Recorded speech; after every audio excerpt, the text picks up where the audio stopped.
অবশেষে খোলা হলো পুরীর জগন্নাথ মন্দিরের রত্নভাণ্ডার।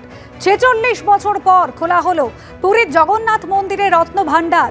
১৯৭৮ সালে শেষবার খোলা হয়েছিল পুরীর মন্দিরের এই রত্নভাণ্ডার। এই রত্নভাণ্ডারের দুটি ভাগ রয়েছে, বহির্ভাণ্ডার এবং ভিতর ভাণ্ডার। জগন্নাথ দেবের অলঙ্কার সহ যাবতীয় মূল্যবান জিনিস রয়েছে এই রত্নভাণ্ডারে। একেবারে শুভ সময় মেনে 1:28 দরজা খোলা হয়েছিল এবং তারপর ৪৬ বছর পর খোলা হলো পুরীর জগন্নাথ মন্দিরের রত্নভাণ্ডার। অর্ণব মুখোপাধ্যায় আমাদের প্রতিনিধি রয়েছেন আমাদের সঙ্গে টেলিফোন লাইনে। অর্ণব, শুধু ৪৬ বছর পর যে রত্নভাণ্ডার খোলা হলো তা নয়, ঐতিহ্য এবং অগণিত ভক্তদের ভাবাবেগ জড়িয়ে রয়েছে এর সঙ্গে। এর পরের প্রক্রিয়া কি অর্ণব?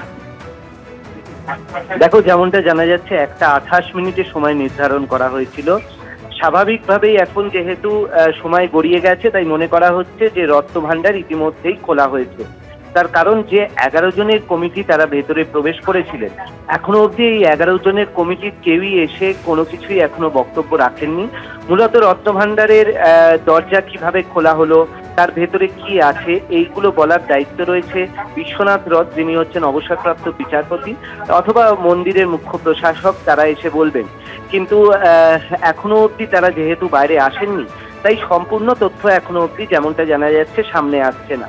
এবং এই যে গর্ভগৃহের পাশেই একদম যেমনটা জানা যাচ্ছে যে এই রত্নভাণ্ডার রয়েছে, তার দুটো ভাগ রয়েছে, বহির্ভাগ এবং ভিতর ভাণ্ডার, এবং আরেকটা হচ্ছে বাহির ভাণ্ডার। তো এই ভিতর ভাণ্ডার খোলাটাই হচ্ছে মূল বিষয় এবং সেটাকে নিয়েই মূলত আলোচনা চলছে। যেমনটা জানা যাচ্ছে তার ভিতরে বেশ কিছু সিন্দুক গচ্ছিত রয়েছে, যে সিন্দুকগুলো এখন কি অবস্থায় রয়েছে সেটা দেখার। এর জন্য প্রয়োজনীয় আলোর ব্যবস্থা করা হয়েছে, এর জন্য প্রয়োজনীয় সিসিটিভির ব্যবস্থা করা হয়েছে, সমস্ত কিছুই ব্যবস্থা করা হয়েছে এবং এর জন্য স্বর্ণকারের ব্যবস্থা রয়েছে। যে এছাড়া এএসআই উপস্থিত আছে। তার কারণ হচ্ছে যে ভেতরে এই যে রত্নভাণ্ডারের যে একদম ভিতরের যে ভাগ রয়েছে, সেটা যদি কোনো ক্ষতিগ্রস্ত হয় সেই সমস্ত বিষয়গুলো এএসআই এর পক্ষ থেকে দেখা হবে।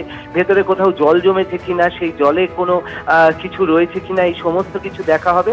এবং এই সিন্দুকগুলোকে মূলত বাইরে বের করে এনে সেখান থেকে শিফটিং এর কাজ হবে। একটি টেম্পোরারি স্ট্রং রুম সেখানে দেখা হয়েছে, যেখানে হচ্ছে এই যে ধনসম্পদ, সেই ধনসম্পদ বা রত্নরাজি সেগুলোকে তোমার রাখা হবে।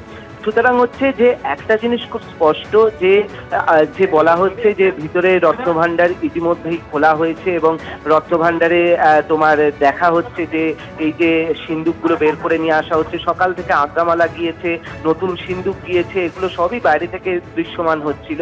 কিন্তু রত্নভাণ্ডারের দরজা কি অবস্থায় খোলা হয় বা ভেতরে কি অবস্থা রয়েছে, এটা যতক্ষণ না 11 জনের সদস্যের কমিটি ভিতর থেকে তারা বাইরে আসছেন, ততক্ষণ কোনোভাবেই স্পষ্ট হচ্ছে না। আর কিছুক্ষণের অপেক্ষা, হয়তো তারা এসে তারা হয়তো ব্রিফ করবেন যে কি হয়েছে, কি রয়েছে, কি পাওয়া গিয়েছে, কিভাবে দরজা খোলা হয়েছিল। কারণ বলা হয়েছিল যে একটি চাবি তো পাওয়া গিয়েছে, কিন্তু সেই চাবির কি কন্ডিশন রয়েছে, সেই চাবি কি আদৌ খোলা যায় কিনা, না হলে দরজা ভাঙার কথা বলা হয়েছিল।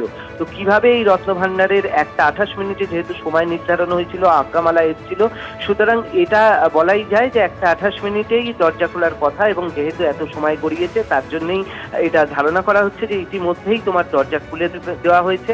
কিন্তু তারা ভিতর থেকে এসে পুরোটা যতক্ষণ না বলছেন যে কি পরিস্থিতি রয়েছে, তার ভিতরে কি আছে, ততক্ষণ পুরো বিষয়টি কিন্তু এখনো স্পষ্ট হচ্ছে না।